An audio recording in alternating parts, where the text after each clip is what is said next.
Несколько дней назад челябинец Хабир Сулейманов должен был поспорить за пояс чемпиона Северной Америки по профессиональному боксу. Однако первый титульный поединок нашему земляку провести не удалось. Действующий чемпион предпочел встретиться с другим боксером, а южноуральцу придется готовиться к следующему бою, который состоится, возможно, в ноябре. Воспользовавшись паузой, он прилетел на малую родину. К сожалению, чемпион отказался. Есть такая тенденция, что чемпионы выбирают своих противников. Зовут его Крис Авалос, мексиканский боксер. Рекорд у него, по-моему, 16-0, да, 16-0 и 13 нокаутов. 16-0 это означает 16 выигрышей, 0 поражений и 13 нокаутов. Но тем не менее, я его видел на спаррингах много раз, и я думаю, я смог бы выиграть этот бой.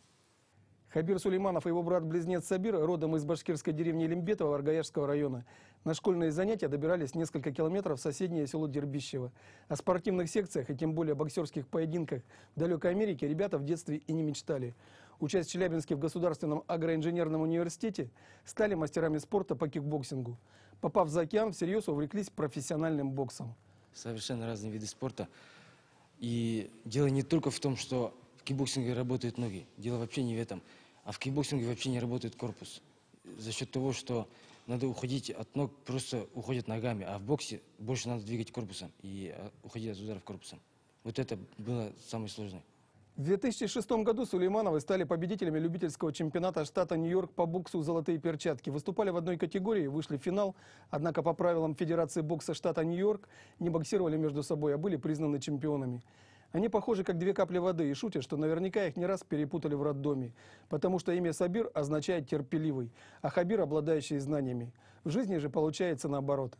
Я тоже, когда жил в Нью-Йорке, подписывал контракт и должен был боксировать среди профессионалов, но несколько раз 5 или 6 отменяли бой, и вот мне вот именно не хватило терпения, которое есть у моего брата. Дай Бог, все будет нормально, он добьется своего. В послужном списке рекорд-листе Хабира Сулейманова значится 10 рейтинговых боев. Во всех одержал победы, в том числе в 4 нокаутом. Последний успех пришел в Лос-Анджелесе, где Хабир живет и тренируется несколько лет. Он одолел в 6 раундах мексиканца Бенджамина Гарсию единогласным решением судей. Следующая, но промежуточная цель – титул чемпиона Северной Америки.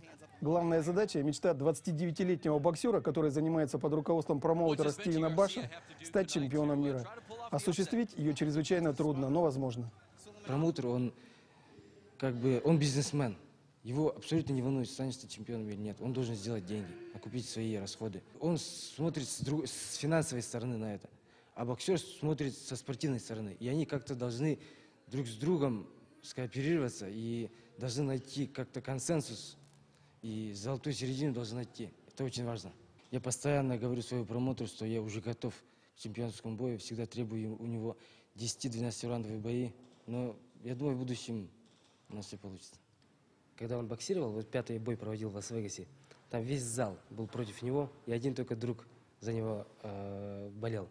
И несмотря на это, он оптимист, он всегда жизнерадостный, всегда нацелен на свою цель, идет к своей цели и добивается.